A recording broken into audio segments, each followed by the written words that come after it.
അപ്പോൾ നമുക്കൊന്ന് എടുത്തു നോക്കാം. ഒരു ചതവോ ഒന്നുമില്ലാതെ തന്നെ നമുക്ക് കിട്ടി.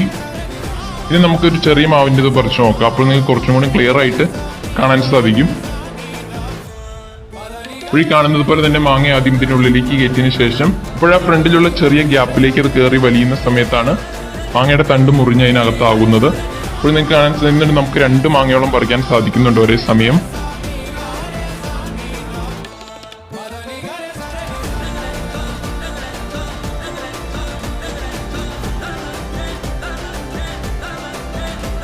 ഓക്കെ ഫ്രണ്ട്സ്, അപ്പോൾ നിങ്ങളുടെ വീട്ടിലും ഇതൊക്കെ ഒന്ന് ഉണ്ടാക്കി നോക്കുക. ഇത് എത്രത്തോളം ഉപകാരപ്രദമായി എന്ന് താഴെ കമന്റ് സെക്ഷനിലൊക്കെ ഒന്ന് നിങ്ങൾക്കൊക്കെ പറയാവുന്നതാണ്. പിന്നെ നിങ്ങൾക്ക് ഈ വീഡിയോ ഉപകാരപ്രദമായെങ്കിൽ ആ ലൈക്ക് ബട്ടൺ ക്ലിക്ക് ചെയ്യാൻ മറക്കരുത്. പിന്നെ നിങ്ങളുടെ ഫ്രണ്ട്സിന് ഈ വീഡിയോ മാക്സിമം ഷെയർ ചെയ്ത് കൊടുക്കണം.